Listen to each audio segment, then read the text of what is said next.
Hola, buenas noches. ¿Cómo andan? Buenas noches. ¿Qué tal, Paul? ¿Cómo andás? Bien, gracias, profesor. Bueno, acuérdense que hoy vamos a hacer menos porque varios tienen que rendir algún tipo de parcial.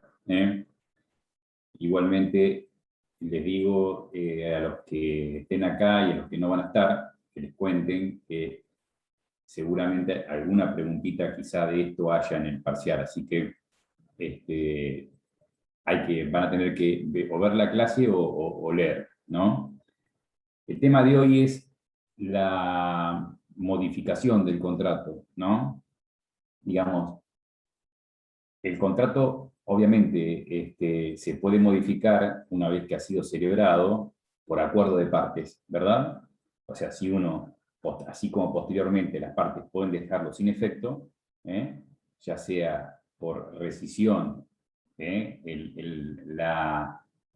ejemplo típico de rescisión es el distracto, ¿no? Que es la conformidad de ambas partes para dejar sin efecto un contrato. Así como ambas partes, por la autonomía de la voluntad, pueden celebrar un contrato, también la misma autonomía de la voluntad les permite a las partes dejarlo sin efecto, ¿no?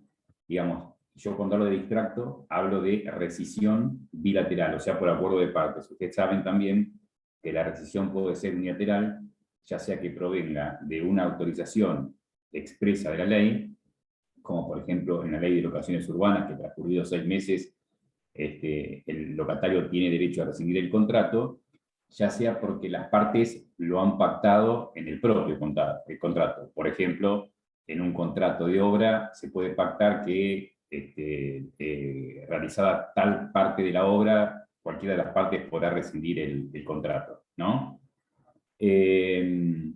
Bueno, esta es una modificación que puede darse después de celebrado el contrato, ¿no? Ya sea extinguiéndolo o cambiando algunos parámetros, ¿no? Uno puede hacer un contrato, ¿no? Y después, pasado cierto tiempo, puede hacer un contrato modificando el anterior.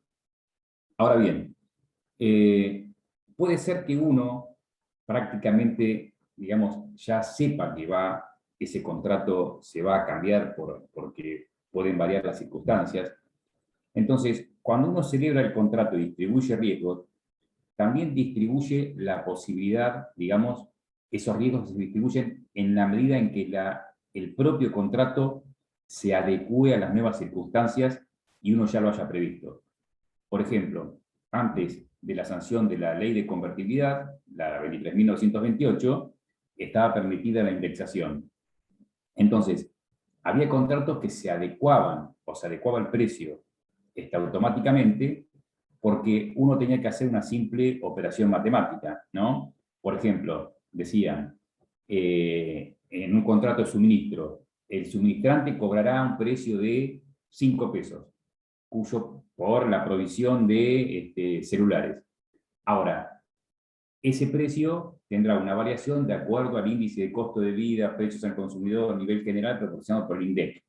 O sea que uno sabía que ese contrato se iba a adecuar. Pero ¿cómo se adecuaba? Se adecuaba primero por voluntad de las partes, porque lo habían pactado. Y segundo, las propias partes establecían en el contrato cuál era el mecanismo de actualización o de adecuación a las nuevas circunstancias del contrato. Esto hoy está prohibido. Ustedes saben que está prohibido. ¿Ustedes saben de algún contrato en que haya una adecuación automática pero no sea voluntaria? Así se despiertan, vamos a ver. ¿Qué contrato hoy tiene una adecuación automática pero no es voluntaria? O sea, no lo han pactado las partes. 2 puntos, despiértense, 2 puntos. Primero, la indexación está prohibida. Segundo, un contrato en el cual automáticamente, sin necesidad de acuerdo de partes, el contrato se adecúa a nuevos valores, ¿no? ¿Cuál es? Maxi ya lo sabe. No. Puede ser los créditos UA, eso, También es un mutuo que se establece cómo se actualizan. Es correcto eso, ¿no? Pero yo voy a un contrato mucho más sencillo, no bancario. Ah, no. Chico, yo lo dije que tiene vida corta, que ya se va a derogar la ley. ¿De alquileres? ¿De alquiler? Claro, la ley de locaciones, ¿no? Donde establece que en determinado periodo de tiempo el alquiler se va a actualizar por un índice, ¿no? Que es lo que ha llevado a la debacle locacional en Argentina, porque se ha quitado de la oferta de las locaciones muchos inmuebles y aparte los locatarios pagan mucho más. O sea que es una ley que no beneficia ni a locadores ni a locatarios. Ahora bien, digamos, la indexación está mal, digamos, en sí misma esencialmente. ¿Es mala la indexación? No, es buenísima la indexación. Porque uno puede pactar de antemano cómo se indexan los contratos, ¿no? Digamos, si yo, por ejemplo, tengo un almacén, ¿no? Donde vendo determinados productos, y a mí me actualizan el alquiler que yo estoy pagando del almacén, ¿no? Me lo van a actualizar de la misma manera que yo actualizo los precios, ¿no? Digamos, la inflación tanto va a pegar al canon locativo, ¿no? Como también va a pegar a mis ganancias. Aunque, vamos a suponer que yo gano 100 pesos, mañana gano 150 pesos, y a mí me aumenta 50% el alquiler, digamos, a mí no me afecta. A mí no me afectaría, porque yo estaría ganando lo mismo. ¿Está? El problema es que cuando la inflación supera el índice de precios y el índice de salarios. Yo, por ejemplo, me actualizan a mí por inflación el alquiler, y ni los precios ni mis salarios se actualizan por el mismo índice, con lo cual, digamos, habría después una imposibilidad de pagarlo. Entonces, fíjense que antes de la reforma de esta ley 23.928, ¿no? Las partes eran, digamos, la autonomía de la voluntad permitía a las partes que se fije cuál sería el mecanismo de corrección o de actualización de los contratos. Y había algunos que eran realmente, ustedes dirán que yo estudié, van a afirmar que yo estudié con Vélez, porque en la época en que yo ya me había recibido de abogado antes de esta ley de convertibilidad, uno ajustaba, uno aparte hacía muchos contratos de locación porque no se googleaban, con lo cual teníamos, digamos, los contratos de locación les pidieron hacer un abogado. Hoy lo hacen por Google, o siempre hay un pariente que tiene un amigo que es abogado, así que ganamos los abogados. ¿Y cómo hacíamos para... O sea, ¿se actualizaba siempre por el índice de costo de vida? Digamos, ¿a ustedes les parece que el mejor mecanismo, por ejemplo, sería actualizar por costo de vida? ¿Qué mecanismo en materia comercial, por ejemplo, uno podía utilizar para justamente que la relación contractual sea mucho más justa si se lo actualizaba por otro índice y no por costo de vida? ¿Alguien me puede dar un ejemplo? Se permitía indexar, ¿eh? Antes de esta ley de locaciones, ¿saben lo que se hacía? ¿Alguien sabe cómo se actualizaban los contratos? Antes de esta ley de locaciones. ¿Sabe alguien? ¿Tiene alguna idea? Porque si no se permite la indexación, uno desde el inicio del contrato tenía que cobrar un alquiler, y durante el contrato se cobraba lo mismo. Doctor, Sí, Oscar. no se hacía que, por ejemplo, se pactaba que un porcentaje cada 6 meses y a los 6 meses otro porcentaje. Pero a vos está bien, pero no se pactaba así porque si no hubiese estado prohibido.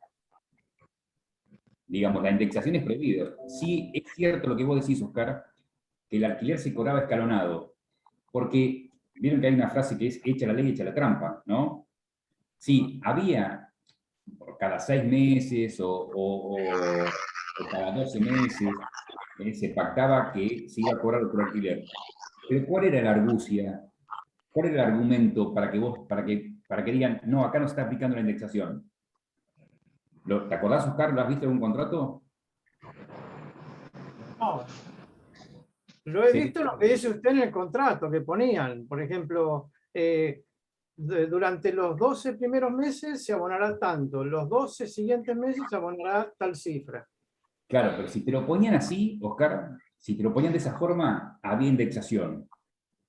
Y el locatario hubiese podido pedir que no pagar esa indexación. Entonces, hacíamos una fórmula, que es una fórmula tramposa en realidad, ¿no?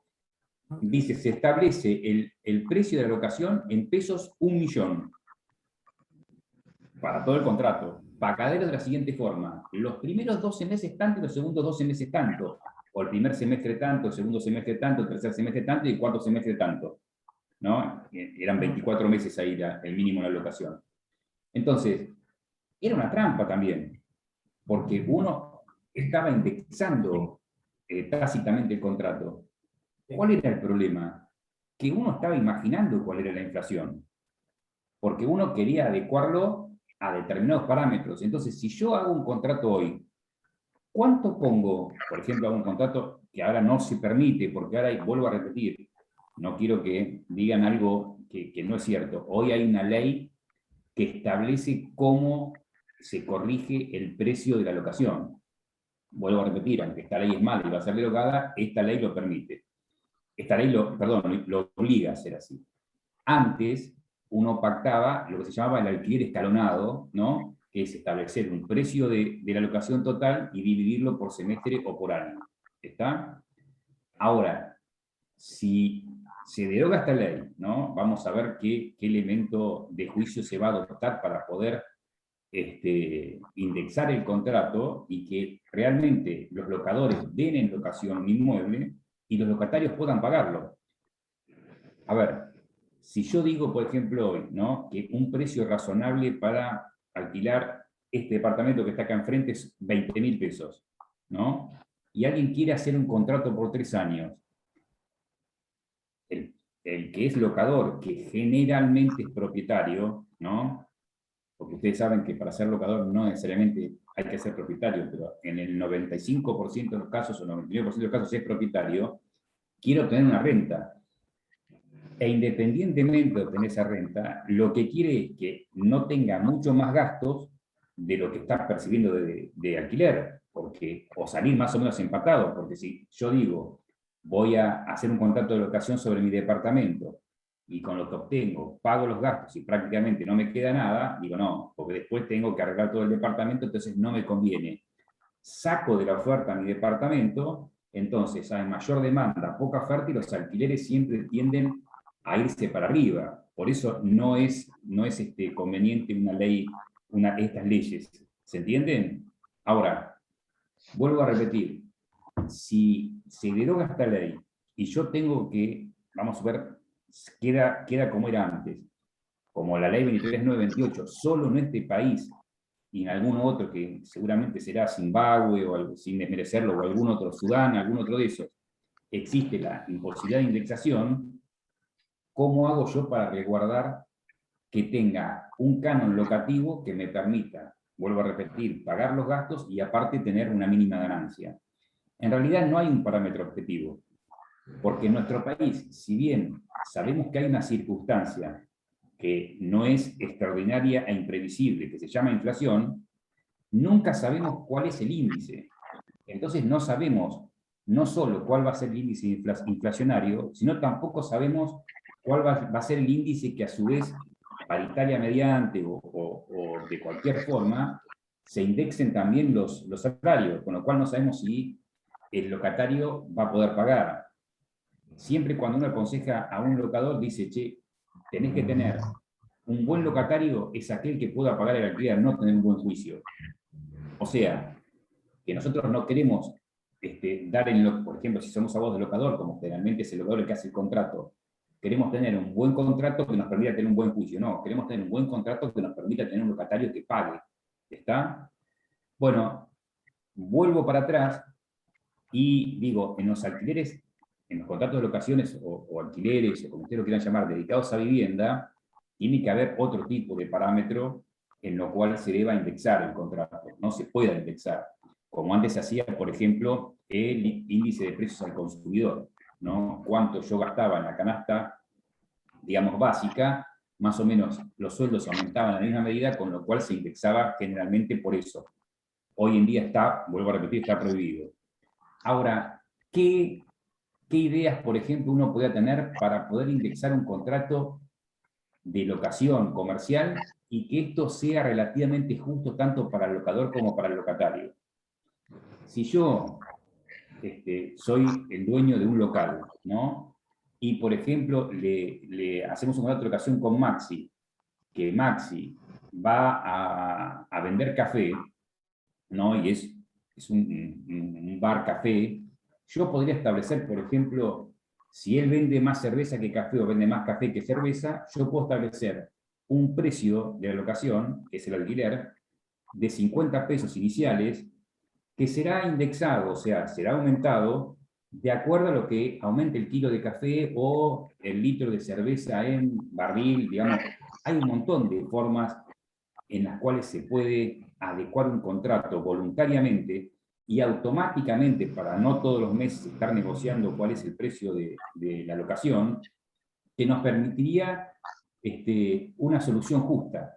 Vuelvo a repetir, si ustedes dicen esto, digamos, en el examen, que se puede hacer, no, no se puede hacer.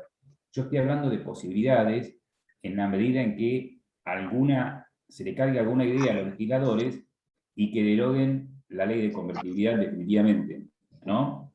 No se olviden que la ley de convertibilidad no solo es la que establecía $1 un peso, sino que también establecía esta imposibilidad de indexación. ¿Alguien me puede decir por qué la ley de convertibilidad traía, a su vez, un artículo que hablaba de la imposibilidad de indexar los contratos o las deudas? ¿Cuál era la idea? ¿Alguien? María Valentina está dormida hoy. Te reís, te estás viendo el costado, no sé cómo te estás riendo, pero estás en otra hoy. Carla Grub, que no hablaste en la clase pasada. ¿Tampoco? ¿Una opinión? Que, digamos, la convertibilidad, ustedes saben que hubo una convertibilidad, o sea, si bien Carla, vos no habías nacido quizá, ¿en el 91 habías nacido? Sí. Bueno, la convertibilidad era $1 peso, $1, ¿verdad? Fue una política de shock, ¿para qué fundamentalmente? ¿Saben esto? Para bajar la inflación, ¿no? Uno puede estar de acuerdo o en desacuerdo con el sistema, yo estaba en desacuerdo, pero digamos, hubo una política de shock que hizo bajar abruptamente la inflación, con la cual estamos todos de acuerdo en bajar la inflación. Después vamos a ver cuál es el sistema. Muy bien. La imposibilidad de indexar, ¿para qué estaba, Carla? ¿Para qué te parece que se ponía en la ley?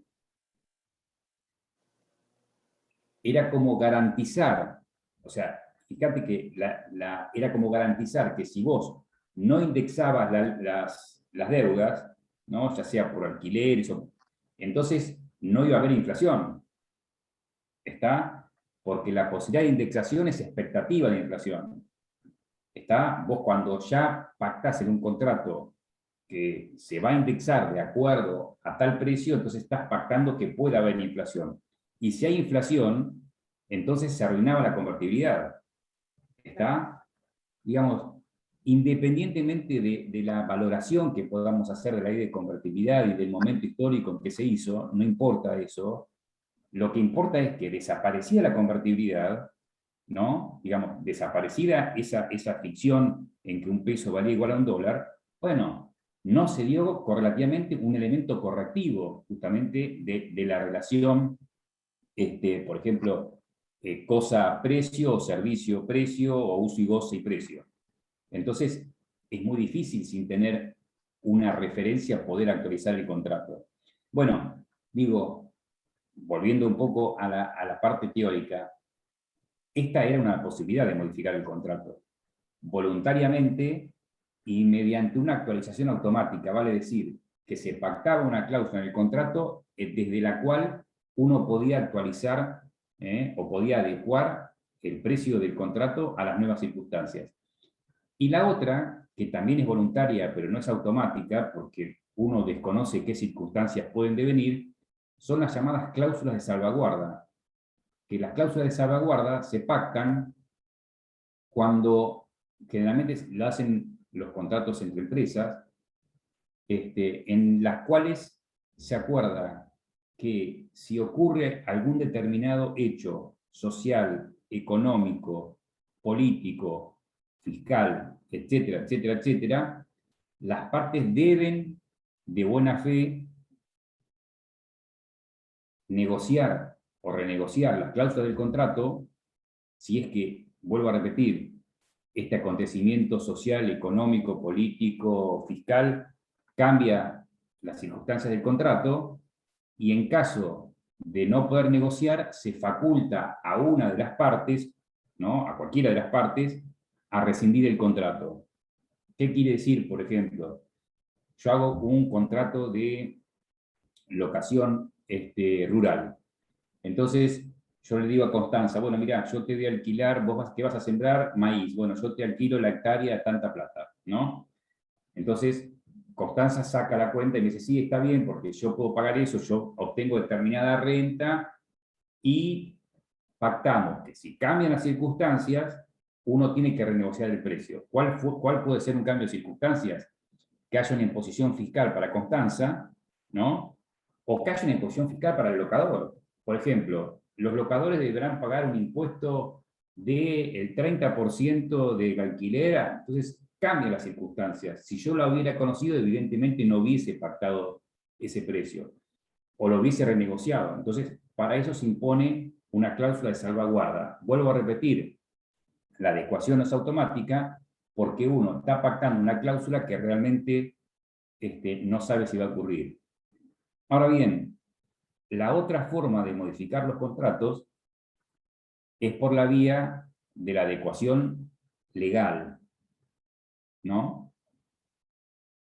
Por ejemplo, la Ley de Locaciones Urbanas que dictó el Congreso hace relativamente poco, ¿no?, es una adecuación impuesta por la ley. Digamos, los locatarios deben pagar un alquiler que está impuesto por la ley.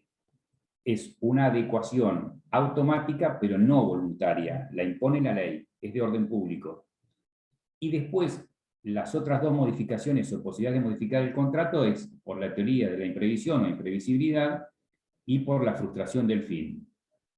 Ahora bien, previo a esta modificación, y esto es lo que yo quiero que sepan, ¿no?, que se puede preguntar si es oral, si es escrito, bueno, capaz que no hay que escribir bastante, o al menos fíjense para recuperatorio, digamos, ¿cuál es el motivo por el cual los contratos que uno celebró pueden llegar a ser revisados? Digamos, judicialmente, obviamente, podemos llevar a revisar un contrato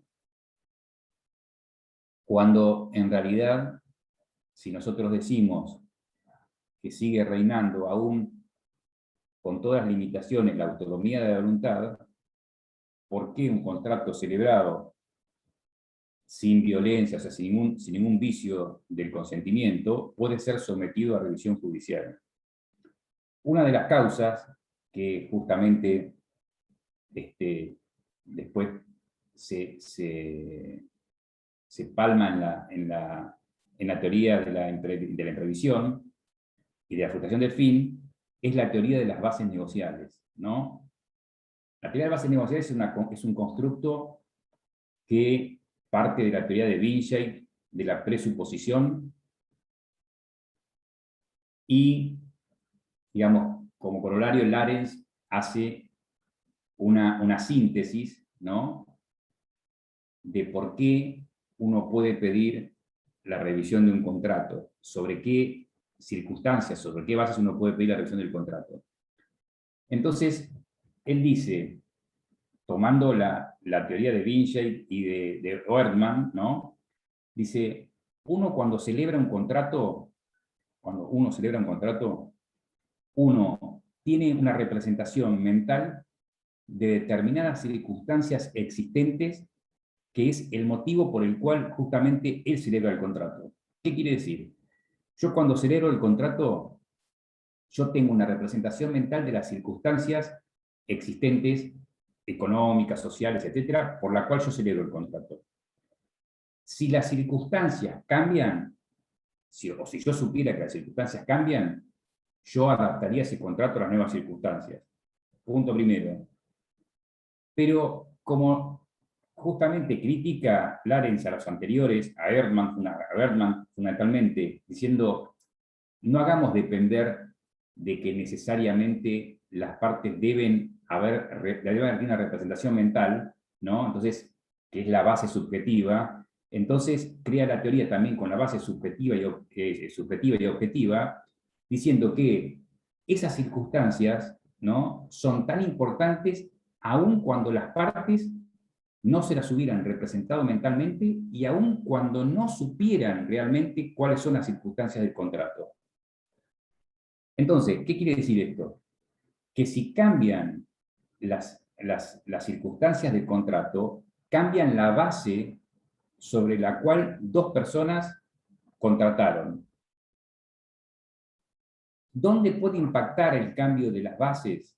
Digamos, impacta en la contraprestación, ¿no?, haciendo a una de ellas excesivamente onerosa, o impacta sobre el fin que tuvieron las partes cuando celebraron un contrato. Entonces, si impacta sobre las prestaciones, sobre una de las prestaciones, estaremos en la teoría de la imprevisibilidad, y si impacta sobre el fin que tuvieron las partes, estaremos en la teoría de la frustración del fin. Ambas, después, tienen su propia dogmática, o sea, su propia análisis en 2 artículos nada más del Código Civil y Comercial. Ahora bien, yendo a la quizá más importante, porque es, digamos, la que más se aplica, la frustración del fin, hay algunos ejemplos, pero muy pocos. Por ejemplo, ustedes en obligaciones y acá en contratos en algún libro deben tener el ejemplo del desfile del rey, no sé si era Jorge, Eduardo, ¿no?, el famoso alquiler de los barcos. ¿Lo tienen? ¿Lo han visto en obligaciones? Alquiler de las piezas. De los balcones. Con balcones para ver el desfile, el rey se enferma, entonces, digamos, se frustra el fin del contrato, ¿no? ¿Qué es? Digamos, ¿por qué se frustra el fin? Porque uno realizaba ese contrato de locación únicamente para ver el desfile del rey. Entonces, la prestación que uno pagaba no era onerosa, pero, digamos, no había un desequilibrio entre las prestaciones. Lo que había era la frustración del fin. Ahora bien, si ustedes se ponen a pensar, realmente no hay muchos ejemplos. Como caso jurisprudencial, por ejemplo, está en el caso del shopping, Carrefour, con Kids and Company, SRL, en los cuales, con un fallo del doctor Kipper, se acepta la defensa de Kids and Company, SRL, porque dice que no pudo pagar el precio, y lo pone como excepción a un juicio de desalojo, que no se pudo pagar el precio porque en realidad se frustró el fin del contrato, porque ellos hicieron un contrato de locación de acuerdo a las expectativas de funcionamiento de ese shopping. Como ese shopping no funcionaba correctamente, entonces se frustró el fin. ¿Se entiende? Entonces no había un problema de contraprestación. Si el shopping hubiese funcionado, el precio hubiera sido correcto. ¿Está? Digamos, pero lo más común es cuando las bases negociales atentan contra el desequilibrio, contra el equilibrio de las prestaciones. Entonces, primero, ¿en qué contratos, en qué tipo de contratos puede haber un desequilibrio de las prestaciones, ¿no?, que evidentemente sea por causa sobreviniente? Ustedes fíjense, ustedes vieron clasificación con el doctor Juárez, ¿verdad? Bueno, ¿alguien se acuerda de la clasificación? ¿Puede ser en los aleatorios? ¿Cómo, Constanza?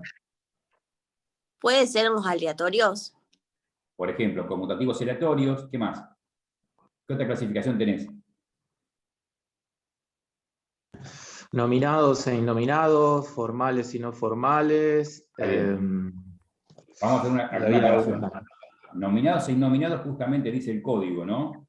Esto de A los título nominados e oneroso innominados había sido criticado por la doctrina porque nominados o innominados es que tengan nombre o no tengan nombre. Y por eso se establecía que era mucho mejor decir típicos o atípicos, ¿no? Pero no importa. Nominados o innominados, ¿qué más? Bilaterales y unilaterales. Onerosos y gratuitos. Onerosos y gratuitos.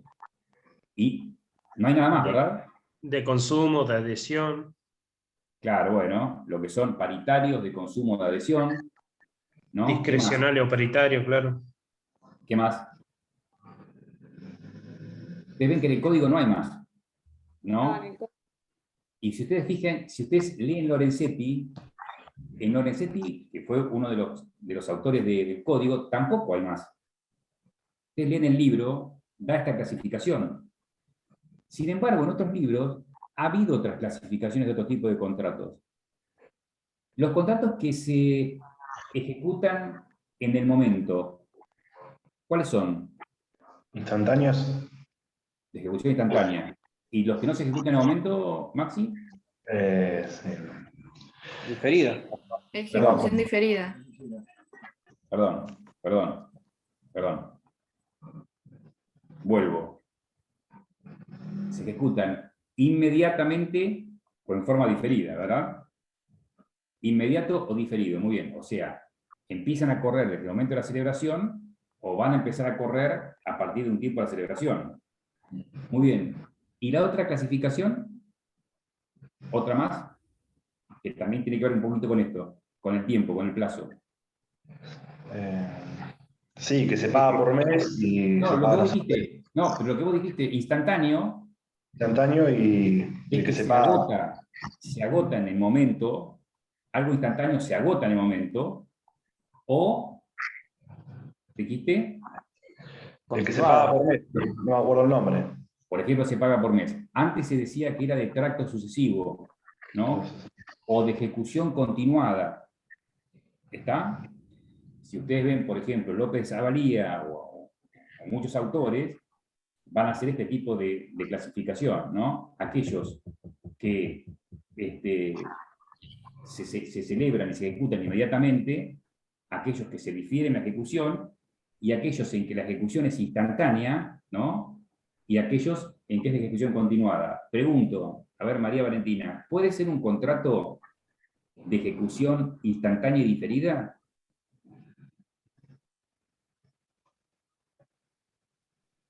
Otra vez, profe, que hoy estoy media ¿Puede ser lenta.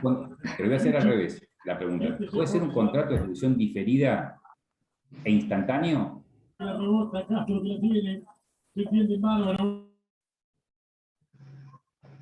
Supongo que sí.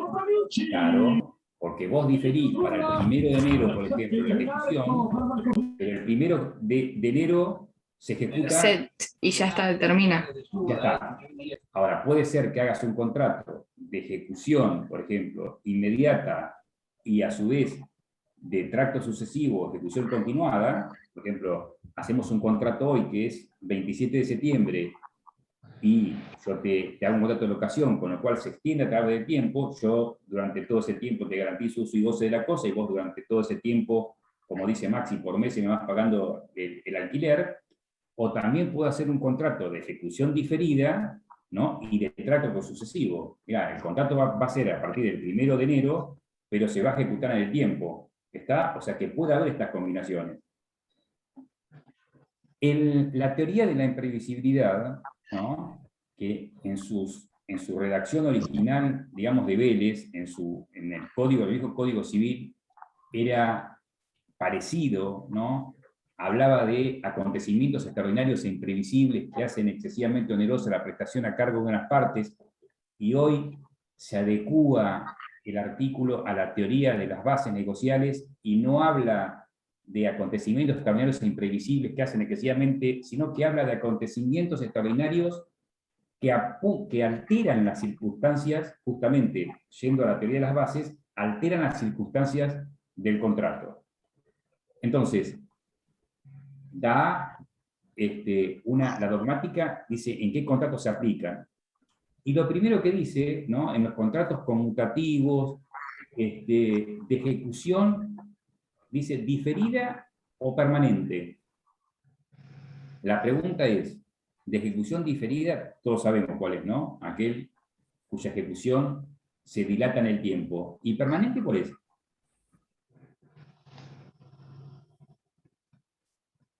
¿Cuál sería permanente? Por ejemplo, el pago del alquiler. Claro, pero bueno, permanente, ¿qué querrá decir permanente? O sea, que se va cumpliendo en varios momentos. Claro, está bien, yo creo que Lorena, pero la verdad que esa palabra permanente está fuera de toda... El contrato termina una vez que dura en el tiempo hasta que... No me supe explicar. No, está bien, sí, dura el tiempo hasta que en un momento se va a terminar el contrato. Digamos, contratos permanentes, digamos, ese léxico no fue utilizado en ningún código ni en ningún libro, ¿no? Es una palabra extraña, permanente, ¿no? Porque sería de ejecución diferida o de ejecución continuada, ¿no? Sería lo que nosotros siempre hemos utilizado. Ahora bien, digamos, hay un hecho, hay un acontecimiento, ¿no?, que impacta justamente en las circunstancias. ¿Cómo debe ser ese hecho? Y ahí sí, en el libro Lorenzetti lo analiza correctamente, ¿no?, para que no haya generalizaciones respecto a la posibilidad de decir que justamente las bases negociales han sido, digamos, en materia de la contraprestación, ha sido aniquilada, y dice que debe ser un hecho objetivo que pueda ser probado, que sea grave, que las partes no lo hayan previsto en el contrato, o sea que en el momento de la distribución de riesgos las partes no lo tuvieron en cuenta. Y el tercer elemento es que si hubieran conocido ese hecho, las partes, o una de ellas, no hubieran contratado, o el contrato tendría diferentes cláusulas.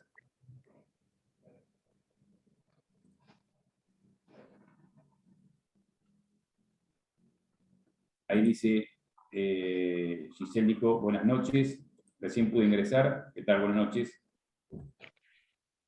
No había visto el chat, Giselle, Rocío. Rocío, profesor. Rocío. No, pues Giselle, porque justo vi el segundo nombre, no, pues está bien, Rocío, sí. ¿Se entiende? Estos son los tres, digamos, las tres características que tiene que tener el hecho para que pueda justamente uno ponerlo como motivo de la destrucción de las bases negociables. Ahora bien, la pregunta es la siguiente. Dice que altera las circunstancias del contrato, o sea, que altera las bases negociables y hace que una contraprestación de una de las partes, obviamente, sea onerosa o excesivamente onerosa, ¿no? La pregunta es, primero, ¿esa excesivamente onerosidad tiene que ver con el sujeto que la sufre? Porque esto fue discutido en doctrina. ¿Tiene que ver con la capacidad económica del sujeto que la sufre? Y calculo que sí. Calculo que sí.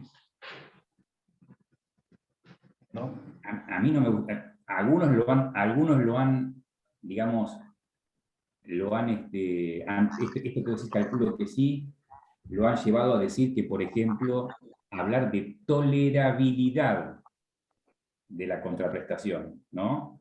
Digamos, ese hecho incidía o alteraba justamente las prestaciones a cargo de las partes, pero mientras sea tolerable para la parte que la sufre, ¿no?, entonces no habría que intervenir, digamos, o no le podríamos dar la posibilidad de resolver el contrato.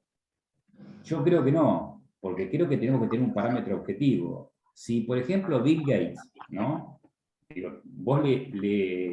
él te provee de ballenitas en un contrato de, no sé, de 1 millón de pesos, y a él se le hace excesivamente onerosa la provisión de ballenitas, ¿no? Lo importante es que se altera justamente las prestaciones a cargo de una, y para él se hace excesivamente onerosa, y vos decís, pero Eduardo, estamos hablando de 1 millón de pesos que son $5.000 con alguien que tiene un patrimonio de 100.000 millones de dólares. Pero la ley no puede distinguir entre que una persona sea solvente o insolvente.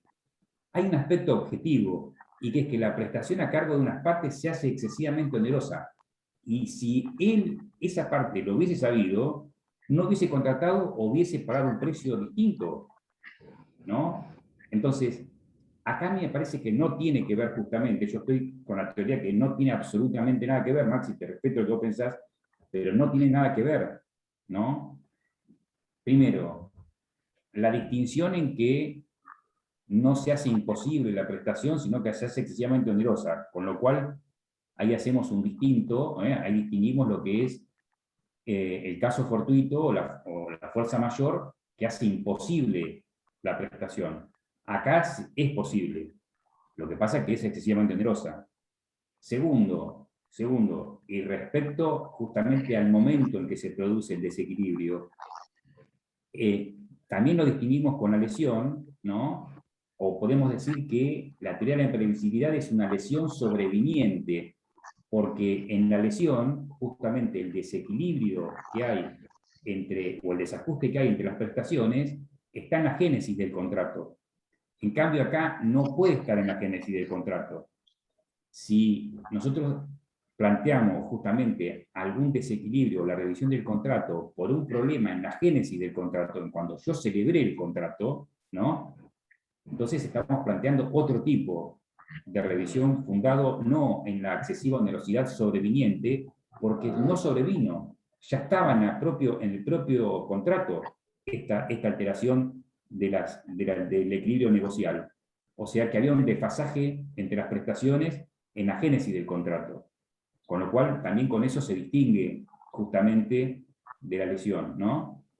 Y por último, ¿no? Respecto a la dogmática de la teoría de la imprevisibilidad, yo digo teoría de la imprevisibilidad porque no se puede prever, ¿no? Teoría de la imprevisión es que no se previó, se habla de negligencia. Y, ¿qué pueden hacer las partes? Las partes pueden iniciar una acción, ¿no? Digamos, pueden oponer la teoría de la imprevisibilidad como acción, ¿no? Pidiendo un reajuste equitativo de las prestaciones o la resolución del contrato, y también la pueden poner como defensa. En este caso, fíjense que yo les di jurisprudencial que es Carrefour con Kirchner Company, ¿no? El actor era Carrefour, el que demandaba el desalojo del local.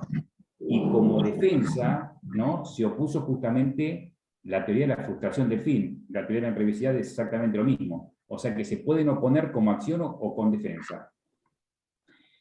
Yo les voy a decir, y la otra parte de la dogmática, ¿no? Es que justamente en los contratos, dijimos conmutativos, los contratos conmutativos es cuando los beneficios son ciertos, o sea, las ventajas y desventajas son ciertas. ¿Qué quiere decir?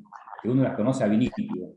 En los contratos aleatorios uno no las conoce desde el principio, pero cuando el hecho que dijimos, que es grave, que es probado, que no era conocido, cuando este hecho recae sobre otra circunstancia del contrato que no sea el propio alia que asumió justamente el contratante, entonces igualmente se puede echar mano de la teoría de la imprevisibilidad, ¿no?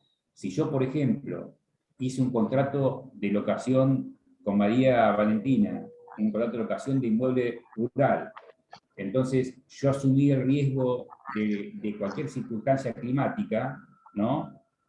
Y el hecho sobreviniente es una imposición fiscal sobre el contrato, entonces yo puedo utilizar la teoría de la imprevisibilidad, porque en realidad yo lo que hice fue asumir un riesgo de tipo climático, no un riesgo de tipo fiscal. ¿Se entiende? Entonces, ese hecho imprevisible recae sobre otra cuestión que no es el alia del contrato. Ahora bien, yo pregunto porque, digamos, si el legislador, ¿no? del 2015, por más que se haya previsto con antelación, digamos, con tiempo esta reforma, o este nuevo Código Civil y Comercial nuevo, este legislador cambió algunas cuestiones que había impuesto el legislador de 1968 con la reforma de la ley 17711 del Código Civil, ¿no?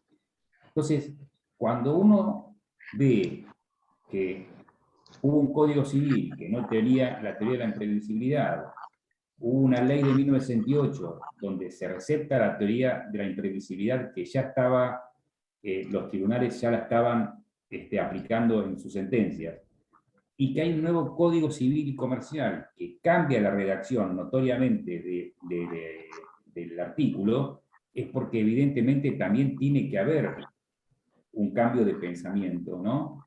Entonces, el anterior, en 1198, del Código Civil decía que no se podía bloquear la teoría de la imprevisibilidad en caso de que hubiera mora o culpa del deudor. Entonces, como se ha sacado de la redacción del artículo la parte de la mora, entonces quizá la teoría de la imprevisibilidad se puede aplicar aún cuando el deudor esté en mora, ¿no? Ahora bien, ¿qué es lo importante? Que este hecho que altera las bases, que altera las circunstancias, ¿no? Las altera de tal modo que si él no hubiese estado en mora, hubiese sido igual. Porque si la mora es la causa justamente del desajuste de las prestaciones, entonces no se puede aplicar la teoría de la imprevisibilidad. Si yo tengo un contrato de ejecución diferida, por ejemplo, ¿no? Yo digo, tengo que cumplir el 1 de enero. ¿Aquí me está diciendo Rocío? No, profe, a mi compañero. Le quedó el micrófono abierto y se escucha a una señora. ¿Maxi? Estoy solo yo, pero... Bueno, tenés un fantasma, Maxi, una señora Ay, no fantasma. sé, parecía una tele, algo. Bueno. No, lo que pasa es que está mirando un partido de fútbol, Maxi, ¿viste? Se hace que me escucha, ¿viste? Todo concentrado porque está mirando un partido de fútbol. Me perdí, ¿qué estaba diciendo? Me perdí totalmente. Lo de la mora. Ah, claro. Entonces, si yo digo, no, pero yo estaba diciendo otra cosa, de la mora y del contrato de ejecución diferida. Digo, si yo hago un contrato de ejecución diferida, que se debe cumplir el 1 de octubre, y yo estoy en mora, y lo cumplo el 1 de enero, pero justamente ese acontecimiento golpea después de que yo tuve que haber cumplido el contrato, o sea que si yo lo hubiese cumplido a tiempo, no hubiese pasado absolutamente nada, entonces yo no puedo usar la teoría de la imprevisibilidad. ¿Está? Por ejemplo, decir, no, mire, realmente hubo un cambio en los derechos de importación, entonces a mí me cobran, no importa, pero si vos me hubiese entregado el 1 de octubre, no hubieses pagado ese derecho de importación y tu prestación no hubiese sido onerosa. Entonces, se ha sacado la parte de culpa, ¿no? Pero digamos, uno no tiene que dejar de pensar de que justamente la alteración de las bases hubiese ocurrido igual, haya culpa o haya mora por parte del deudor. Y en la frustración del fin, ¿no? Quiero aclarar esto porque es importante, la frustración del fin no es el motivo individual que haya llevado a una de las partes a contratar, ¿no? Para que uno pueda justamente pedir la resolución por frustración del fin, tiene que haber sido un motivo que haya sido conocido o haya podido ser conocido por la otra parte, ¿no? Justamente cuando hablamos de la teoría de la frustración del fin, lo que hace es ir justamente, ser un motivo de resolución por la causa del contrato, ¿no? En cambio, cuando hablamos justamente de teoría de la imprevisibilidad, hablamos un problema en el objeto del contrato. ¿Alguien conoce algún hecho importante de Argentina que haya dado lugar a algo parecido a la teoría de la imprevisibilidad?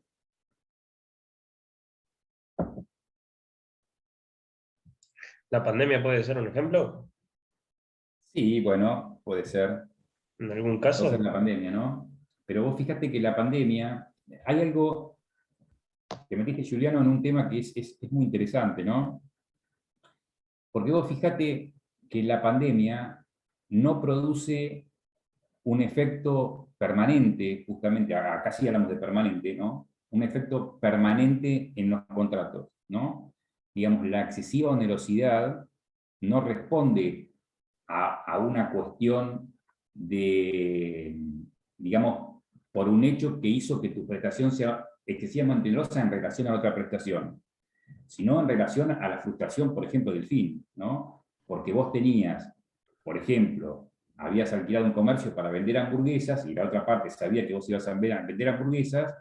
Al estar, por ejemplo, la pandemia, al haber restricciones a la circulación, hace que vos no puedas vender hamburguesas, con lo cual se frustra el fin. Pero hay un tema que es de temporalidad, ¿no? Cuando el hecho hace que se produzca un desequilibrio en las bases temporariamente, vos no podrás pedir, por el principio de conservación del contrato, vos no podés pedir la resolución, sino la suspensión de la ejecución del contrato. Pero, por ejemplo, cuando recién se iniciaba la pandemia, o pasado unos meses, que estaba todo en encierro, por ejemplo, alguien que tiene le surgió de toda la pandemia, no tiene la posibilidad de generar ingresos, no puede pagar, se le frustra el fin, e inicia una demanda, un proceso invocando. Invocándolo, yo creo, te lo pongo como ejemplo, digamos, en ese momento en el que nadie sabía, ningún abogado, nada, cuánto tiempo podía llegar a durar, cuándo podía salir una vacuna, cómo estaríamos de acá a 2 años, sí se podría aplicar. Sí, totalmente, estoy de acuerdo. Pero ¿sabés una cosa? ¿Sabés lo que se hizo en el 90% de los casos? Te digo acá en Mar del Plata, ¿no? Se hizo una suspensión temporaria. Entonces, por ejemplo, o una disminución en aquellos negocios que podían hacer takeaway o alguna otra modalidad de venta, o se disminuyó el precio, ¿no? En el caso de locaciones, por ejemplo, o directamente se suspendió el pago de alquiler hasta tanto cese la pandemia, o cese la restricción, digamos. Porque Una consulta, con el tema de la suspensión de pagos, esos pagos que están suspendidos, ¿posteriormente se tienen que reintegrar o es como que no se van a hacer? Depende cómo lo hayas pactado. Claro, ¿no? claro. Yo, por ejemplo, sin decir el caso, tengo una clienta que hizo una suspensión del plazo, ¿no? Pero como no lo acordó en el contrato, lo tiene que pagar después. Entonces, digamos, yo le había dicho que lo haga en el momento, pero como por la relación que tenía con el locador, decía que no iba a haber problema, ahora se llegó a un acuerdo y se prorratea hasta la finalización del contrato aquello que no pagó, ¿no? Pero, digamos, vos lo podrías, Juliano, como dijiste, haber acordado, ¿no? Haciendo justamente uso de la teoría de la imprevisión o de la frustración del fin, porque en realidad, si vos no podés vender, se hace excesivamente onerosa, digamos que podés utilizar ambas figuras, vos lo que podrías haber pactado era la suspensión temporaria de tu prestación. ¿Se entiende? Sí, perfectamente. Por ejemplo, vos tenías X local donde vendías ropa, vendías lo que sea. Si vos no podías usar y gozar de la cosa, ¿no? Vos podías pedir la suspensión. ¿Está? Obviamente siempre se arregló, porque también, digamos, vos no es que desocupabas el lugar y te ibas, sino que vos lo seguías ocupando y ese local seguía generando gastos. Entonces se acordaba una reducción de entre el 25 y el 75% del alquiler, por ejemplo, depende de los casos. Pero yo te digo que lo he tenido, inclusive, digamos, nobleza obliga, y aparte no, como es mi hija, no dieron ningún secreto profesional. Mi hija tiene un showroom y evidentemente durante el periodo de aislamiento estricto ella no podía tener abierto su showroom, entonces se acordó con el locador una disminución del precio, ¿no? Una suspensión temporaria, pero no total del precio. ¿Está? Claro, porque quieras o no, el local sigue estando ocupado. ¿Cómo? Claro, porque quieras o no, el lugar sigue estando ocupado, sigue generando gastos en impuestos, así que exacto, alguien tiene que pagar eso. Digamos, vos por ahí no podías vender, por ejemplo, pero podías hacer tareas adentro de tu local, digamos, podías preparar, no sé, para el futuro, digamos, que parte lo usabas y gozabas, ¿no? Pero entonces proporcionalmente debía suspenderse las obligaciones, las prestaciones, de acuerdo a la importancia, ¿no? Por ejemplo, si a vos no te afectaba porque tenías un almacén, digamos, no podías pedir nada, porque los almacenes fueron los que más trabajaron, los supermercados o la venta de productos alimenticios, porque toda la gente gastaba plata solo en eso. Entonces, es más, se debió haber aumentado. Pero ¿cuál fue la pregunta original que yo hice? Hoy estoy con Alzheimer mal. Creo que la consulta era un caso en Argentina en el cual se pudiera aplicar la teoría de la Sí, muy imprevisión. bien, Juliano, muy bien. Estás atento, por suerte hay alguien atento. Hay, aparte de la pandemia, porque la pandemia es algo muy reciente y como la pandemia no terminó realmente, ¿no? Y digamos que no hay todavía una jurisprudencia, vuelvo a repetir, por esto de la temporalidad, ¿no? No hubo una jurisprudencia unívoca respecto justamente a la pandemia. Pero hubo un caso muy anterior que sí hubo consecuencias graves y que se creó una jurisprudencia. ¿Quién me lo dice? ¿Verdad? ¿El Rodrigazo? No, bueno, te fuiste, no había nacido yo, Jenny Rodrigazo casi.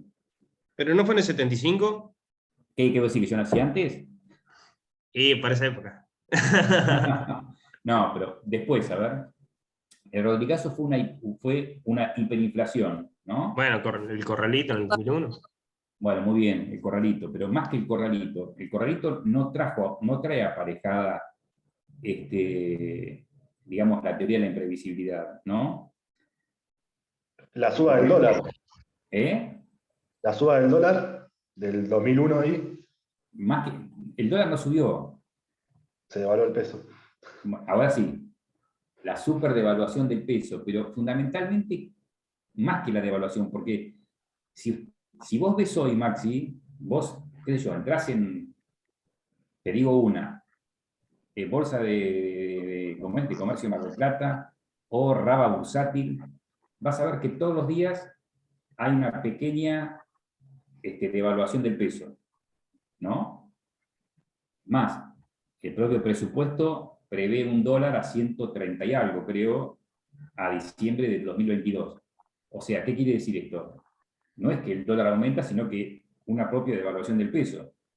Entonces, la devaluación, digamos, no sé si puede traer aparejada la teoría de la imprevisión, y máximo una devaluación programada. Pero ahora... En el 89 no hubo una superinflación que también generó estrago en la época. Hubo desde más o menos febrero, desde el 6 de febrero, donde el Banco Central se retira del mercado cambiario, del 6 de febrero del 89 hasta el 90. Y que Menem siguió durante un año, hubo hiperinflación. Era una locura, como de más de 1000%, una cosa así había sido. Sí, se remarcaban. No te quiero tirar un número loco, pero algo como el 3000%, una cosa así había sido en el 89. Sí, el 300% mensual creo que fue el máximo. Creo que claro, mensual, yo había hablado anual por eso. Sí, creo que el máximo, el máximo mes de inflación fue el del 289, pero mensual, pero no estoy seguro. Claro, sí. ¿Qué pasó, Maxi, en el 2001? Claro, saltó de un peso un dólar a un dólar 3 pesos. Está bien, pero ¿cuál fue el hecho? Y la ley de convertibilidad. La salida de la ley de convertibilidad. La salida de la ley de convertibilidad, ¿no? Ahora, yo quiero dejarles planteado algo, ¿no? Para el futuro, en esto de la alteración de las bases negociables. Y respecto a la temporalidad, que es muy importante, ¿no? Esta alteración de las bases negociables deben subsistir en el tiempo. Digamos, uno tiene que tener una prestación excesivamente onerosa durante un periodo prolongado de tiempo, porque obviamente nunca los precios son exactos, nunca va a haber una equivalencia entre precios, puede haber altos y bajos. Es más, en los contratos uno trata de obtener la mayor ganancia o evitar las mayores pérdidas, pero sabe que puede obtener ganancias y pérdidas. Entonces, cuando algo golpea realmente contra el equilibrio de prestaciones y sostenido en el tiempo, ¿no? Entonces, lo que dice Maxi, que no fue una devaluación prolongada en el tiempo que uno la podía prever. Acá, inclusive, voy a decir dos cosas.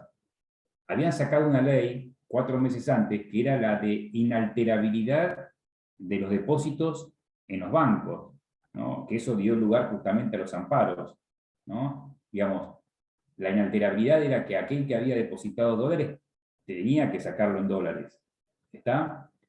Y el impacto de la salida de la convertibilidad fue tan grande, como dice Maxi, que llegó a valer creo que fue, no quiero mentir, en agosto, septiembre del 2002, porque uno hace referencia al 2001, en realidad fue en el 2002, ¿no? Con la ley Duhalde, la 25.561, en agosto llegó a valer 4 pesos el dólar, ¿no? Digo porque a un cliente mío que le hice un amparo, que sacó la mitad del dinero, embarcarse, sacó la mitad del dinero en dólares, y la otra mitad le dijeron, no tenemos la plata, dice, te ofrecemos hacer un plazo fijo a 6 meses, y le pagaban el 60% en esos 6 meses. Se le tomaron el dólar a 4 pesos, ¿no? Se hizo por 6 meses, y a los 6 meses le dieron el 60% y el dólar bajó a 3 pesos. Con lo cual la ganancia de mi cliente fue horrorosa, ¿no? Pero digo, el impacto de esta ley, ¿no? Es que aquellas personas que estaban endeudadas en dólares, porque los contratos se podían hacer en dólares, en moneda extranjera. Entonces, ¿qué pasaba? Cuando uno se había endeudado, por ejemplo, por un crédito, un mutuo hipotecario, ¿qué pasaba? ¿Qué pasaba cuando uno se había endeudado con la compra de maquinarias o con la compra de productos? ¿Cuál fue la solución?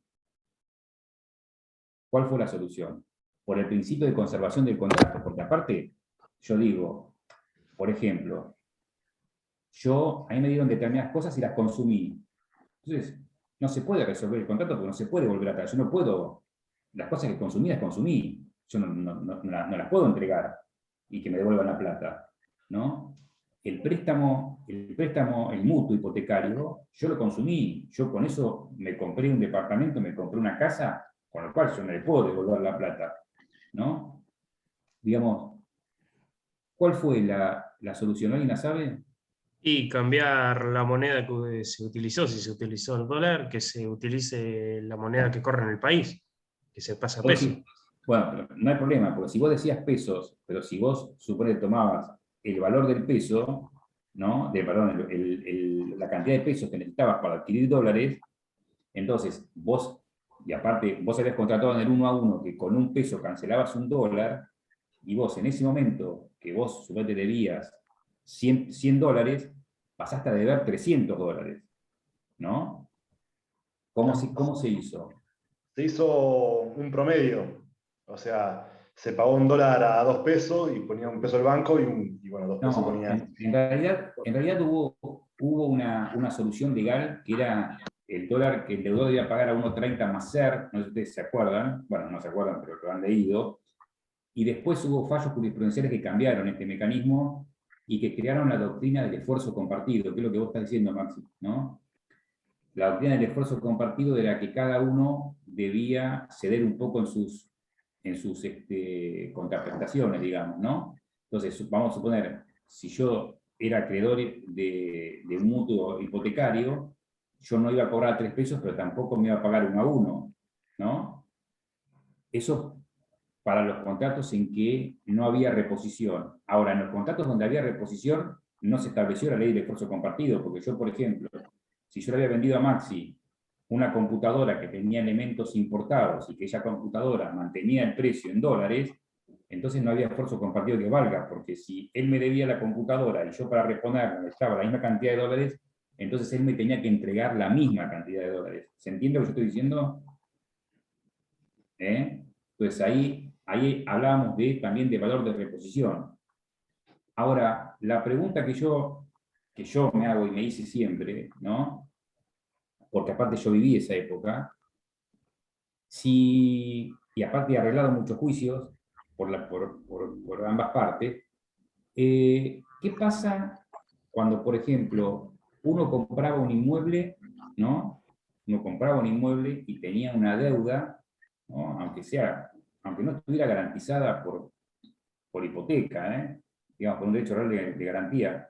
¿Qué pasaba cuando tenía una deuda? También se hizo uso a la ley del esfuerzo compartido, porque un departamento de 3 ambientes acá en Mar del Plata, que en aquella época valían entre 50.000 y 100.000 dólares más o menos, entre 50 y 100.000 dólares, llegó a valer 20.000 dólares, ¿no?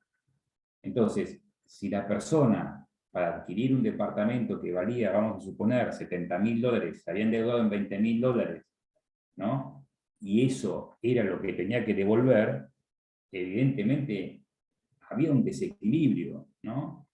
¿Cómo? Yo, con los 20.000 dólares que pedí, vamos a suponer, pagué la tercera parte del departamento. Y hoy debo todo el departamento. Si yo tengo que vender el departamento para pagar la deuda, entonces, y ahí es donde se hizo el esfuerzo compartido. ¿No, Maxi? Entonces, ahí se llegó a un tratar de hacer un equilibrio. Yo, ¿por qué digo esto? Porque justo me había pasado, y esto lo dejo a consideración porque generalmente uno no litiga, ¿no? O uno trata de solucionar los problemas. Justo en agosto del 2001, había venido un cliente nuevo a mi estudio y me ha dicho, un Tano, ¿no? Que decía, yo no quiero, dice, pagar nada, dice, por los abogados, dice, me cobran cosas, y yo te doy estas ejecuciones hipotecarias, dice, pero vos te haces cargo de todos los gastos. Entonces, obviamente, a mí me convenía, por una ejecución hipotecaria, era un juicio que duraba un año, ¿no? Pagaba los gastos, que es lo primero que se recupera, porque uno tiene privilegio súper especial. Y bueno, inicié los juicios y después los tuve que arreglar, ¿no? Porque, obviamente, esto fue en agosto del 2001, en enero del 2002 salió esta ley, la que se llama Ley de Especificación. Entonces, claro, había un desequilibrio, ¿no? Que pasó esto. Primero, se suspendieron las ejecuciones hipotecarias durante muchos años, o segundo, en algunos casos, estaba la ley del esfuerzo compartido, ¿no? Solo un juicio que no lo seguí, no lo pude arreglar y siguió, terminó rematándose al mismo valor de lo que, o sea, no hubo ningún esfuerzo compartido, ¿no? Pero digo, los procesos en los cuales yo arreglé por una suma inferior, ¿no? Por esta justificación, Maxi, que decíamos que uno tenía que hacer un esfuerzo compartido. Un departamento valía 70.000 dólares y después valía 20.000, que era exactamente lo que debían al acreedor hipotecario, ¿no? Digo, en el momento en que se arregla, ¿no? Fue perfecto, había un desequilibrio, pero 4 o 5 años más tarde, el departamento volvió a valer 70.000 dólares, y yo había percibido, yo que era el acreedor hipotecario, percibí mucho menos. Entonces, si yo en ese momento no repuse el inmueble, después no le iba a poder reponer nunca más. ¿Se entiende lo que yo digo? Porque aumentaron de tal forma que no se iba a poder reponer. Digo, ¿hay algún remedio para esto? No, evidentemente no lo hay. Entonces, digamos, cuando uno habla de los dos valores que hay en juego, ¿no? Que hablamos al principio, en la primera clase creo que hablamos, de la justicia y la seguridad jurídica, ¿no? Digo, tiene que haber un fino equilibrio, porque si no hay seguridad jurídica, entonces uno tiende, por este tema, por ejemplo, en el tema de locaciones, o en el tema hoy de compraventas, que no se sabe, digamos, no se sabe muy bien qué va a pasar, si no hay seguridad jurídica, no va a haber transacciones, y si no hay transacciones económicas, no se mueve la economía, ¿no? Ustedes fíjense que creo que fue en agosto, sí, en agosto creo, agosto, septiembre del 2015, un cliente mío hace un boleto de compraventa, ¿no? Entonces, pone que tienen que pagarle X cantidad de dólares, ¿no? Entonces, y pone que debe pagarse en dólares, pero no hace referencia, yo en ese momento estaba en la justicia, y no hace referencia a si se refería al artículo 765 o 766 del Código Civil y Comercial. Fíjense que esta pavada, y por eso tienen que prestar mucha atención a veces cuando hacen un contrato, esta pavada que parece algo, la cláusula es exactamente la misma, ¿no? Pero poner el agregado en los términos del artículo 766 es muy distinto a que no poner nada. Porque si uno no pone nada, entonces se entiende que uno puede pagar en pesos el equivalente a los dólares. Si uno pone el artículo 766, únicamente el deudor cumple con su obligación pagando en la moneda pactada. ¿Por qué digo esto? Porque si uno pone en un contrato, o hubiese puesto en un contrato, el artículo 766, y para más datos, porque yo lo he hecho en el 2019, que conoce el deudor las restricciones cambiarias, e igualmente se pacta en los términos del artículo 766, conociendo la posibilidad de adquirir la moneda extranjera mediante el sistema de contado con liqui o dólar MEP, entonces no hay ningún justificativo para que se devuelva en otra moneda. En cambio, si uno no pone nada, la pregunta es, ¿cómo se devuelve en pesos? ¿Cuál es, digamos, la evaluación de la moneda extranjera?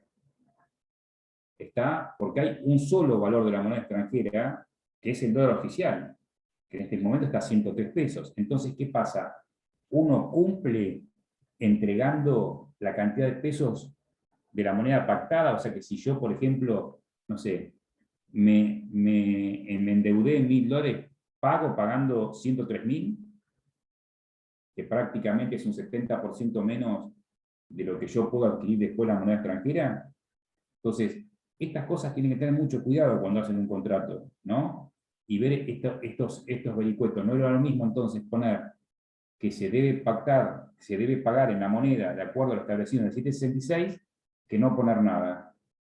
Está en el caso de no poner nada, uno lamentablemente va a tener que litigar, porque, por ejemplo, nadie puede decir que el dólar vale 186 porque el dólar blue es un dólar ilegal. ¿Está? Y el dólar MEP por contado con liqui es un dólar bolsa, es un dólar, digamos, el único dólar oficial que hay es el dólar que vale en este momento 103 pesos. ¿Está? Entonces, digamos, uno cuando celebra un contrato, ¿no? Si conoce las circunstancias, y aparte la ley se reputa conocida por todos, entonces ahí cuando distribuimos los riesgos tenemos que ser sumamente claros. ¿Se entiende?